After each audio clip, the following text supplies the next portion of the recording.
Welcome to Dextercast, the podcast where we explore the different perspectives on the issues that matter. I'm Merle Emmerich, today your host and guide. In this episode of Beyond Human, I take a close look at Zoe Gilbert's novel Mischief Acts. I'm joined by Indigo Gabriel, who kindly agreed to reading excerpts from Mischief Acts. Gilbert picks up the legend of Herne the Hunter, a shapeshifter, trickster, and leader of the wild hunt. The story follows him through the centuries, from the past into the future, as his home, the forest, is increasingly encroached upon by urbanization. I explore the ways in which fiction can become part of a creative process of transforming how we relate to the world, or worlds, and our position in it.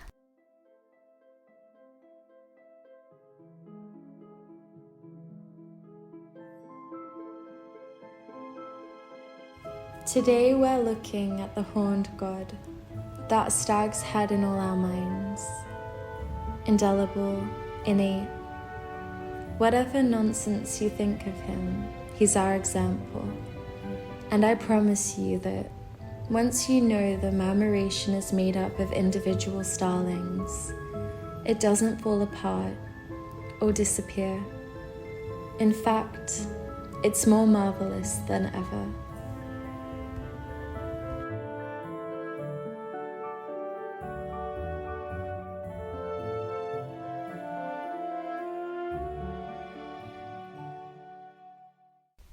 According to Rosi Braidotti, we, the auto-human denizens of the Anthropocene, find ourselves in a peculiar situation.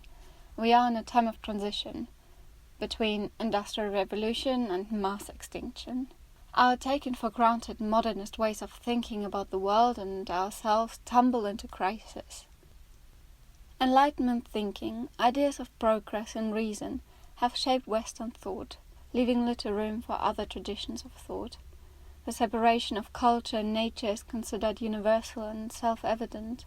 The human is regarded as separate from and superior to the other than human, plants, animals, solitary entities, which we will come back to.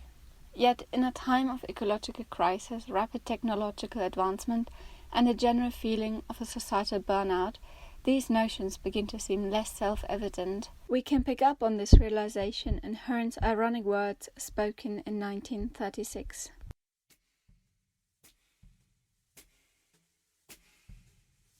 "1,000 tons of steel," he declared, spreading his arms. 25 acres of glass. He was looking, not at me but down at the lake's surface. Every marvel of man's achievement, fairyland. I could see him too down there, glaring up at the world from beneath the water.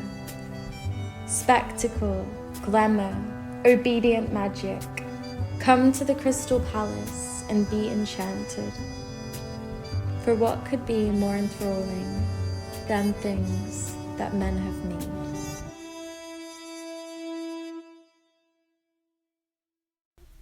For Braidotti, it is clear that we need to approach our understanding of humanity and our role in the world differently. Intellectually, creatively, affirmatively, manifold. When we challenge human centrality to history and species hierarchies, the binaries Western thought is founded on begin to dissolve. The separation between nature and culture becomes a continuum. The boundary between science and imagination begins to fade. So let us take a step back from the idea that there is one world, knowable through the methodical application of reason.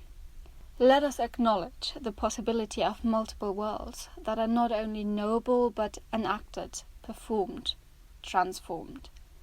Maria Blaser draws a connection between worlding practices and stories. Our actions become stories, scientific accounts as well as fictional tales. And the stories we tell inform our actions. And in a society which still upholds the rigid values of Enlightenment thinking, what better way is there to open our mind to other worlds than fiction? Mischief Acts takes us back to 1392, when a man called Herne throws himself in between his king and a stag. Dead or dying, Herne's life is saved by a sorcerer, yet when he awakes, he has stag antlers on his head and his hunting skills are gone. He hangs himself, only to rise again, now the leader of the wild hunt. In Gilbert's retelling of the myth of Herne the Hunter, we encounter him repeatedly, alongside human and other than human characters, up until the year 2073. The diversity of human and other than human agents and narratives destabilizes human centrality when it comes to agency. It highlights the embeddedness of all entities in their contexts, as well as their interdependence. It makes visible the constant negotiation of space and rights to existence that is part of worlding practices. Thus, in the 1500s, Renaissance thinking populates the forest with dryads. In the 1800s, scientific rationality clashes in an ontopolitical conflict, that is a conflict about what exists, with what may or may not be a hallucination of the little people. At the same time, the frame, as Judith Butler would call it, which excludes other than human beings, denying them the status of grievable life that matters, is occasionally shaken.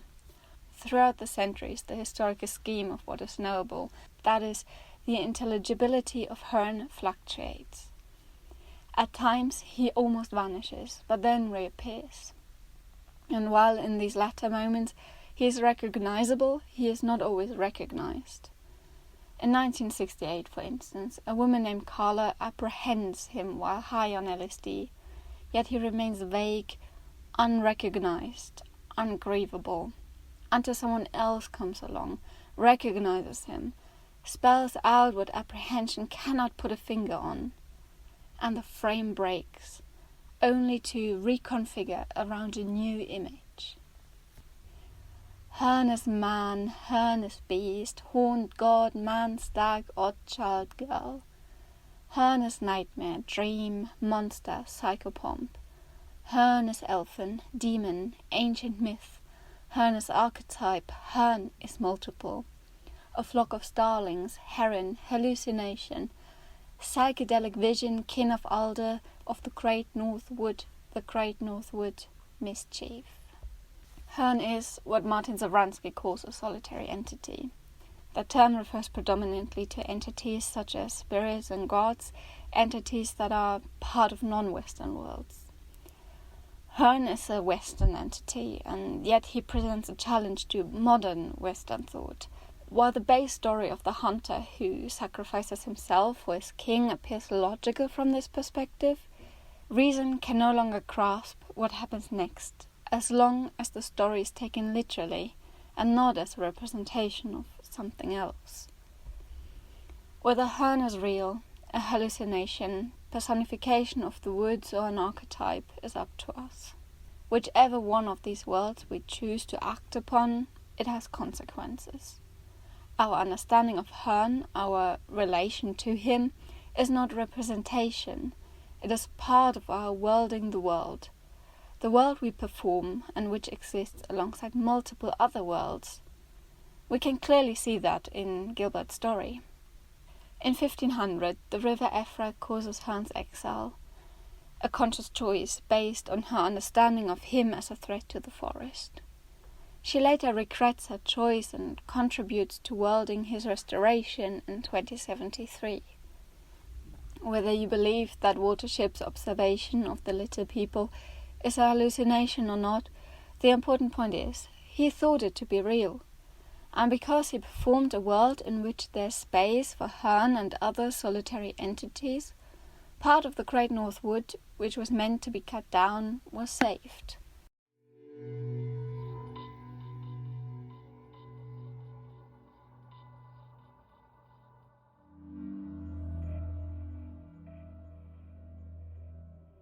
She was our teenage witch. She was the ecstatic scratch for our nettle itch, and she knew everything. We're not hooligans, settlers. We're not ghosts either. You are, all of you, summoners. What are you summoning? Torchlight swept our masks, our chins drip to mud. Exactly, said Les. One or two of us nodded. What will come to our core? This isn't a game. We're not trespassers. Well, we kind of are. She jangled the key to the tunnel gate. One of us giggled. Be bold. Summon it up, the thing, the wood, the lost, the feeling in there.